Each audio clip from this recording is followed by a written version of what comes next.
Hello everyone. आज म हजुरलाई घरमै प्यानमा नान बनाउने रेसिपी सिकाउन जाँदैछु।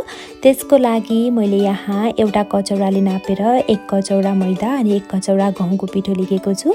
त्यसमा मैले 1 चम्चा चिनी अनि थोरै नुन राखे, 1 चिम्टी बेकिङ सोडा राख्दैछु। त्यसपछि यसलाई राम्ररी मिक्स गर्नुपर्छ। त्यसपछि मैले यहाँ 4 चम्चा दही राखेको छु, 1 चम्चा तेल राखे र यसलाई राम्ररी मिक्स गर्दैछु। मिक्स गरिसकेपछि मैले थोरै पानी राख्दै यसलाई राम्ररी मुस्दैछु। रोटी पकाउने पिठो भन्दा थोरै गिलो हुन्छ यसको पिठो चाहिँ। पिठोलाई अब हामी 20 मिनेटसम्म छोड्दिन्छौँ। 20 मिनेटपछि अब म यो पिठोलाई बेल्दैछु। रोटी बेल्दा यसलाई चाहिँ सुरुमा सानो बेल्न पर्ने हुन्छ।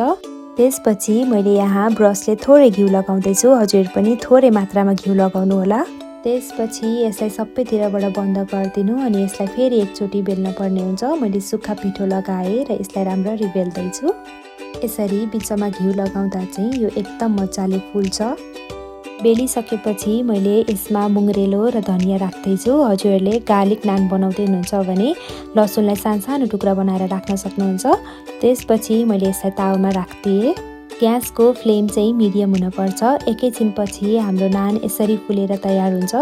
पछाडिपट्टि गोल्डन कलर आइसकेको हुन्छ। त्यसपछि यसलाई पल्टाइदिनु र दुवैतिर राम्ररी घिउ लगाउनु होला। हजुरहरूले भिडियोमा देख्न सक्नुहुन्छ कति मजाले नान फुलेको छ र यसरी हाम्रो नान चाहिँ तयार भएको छ।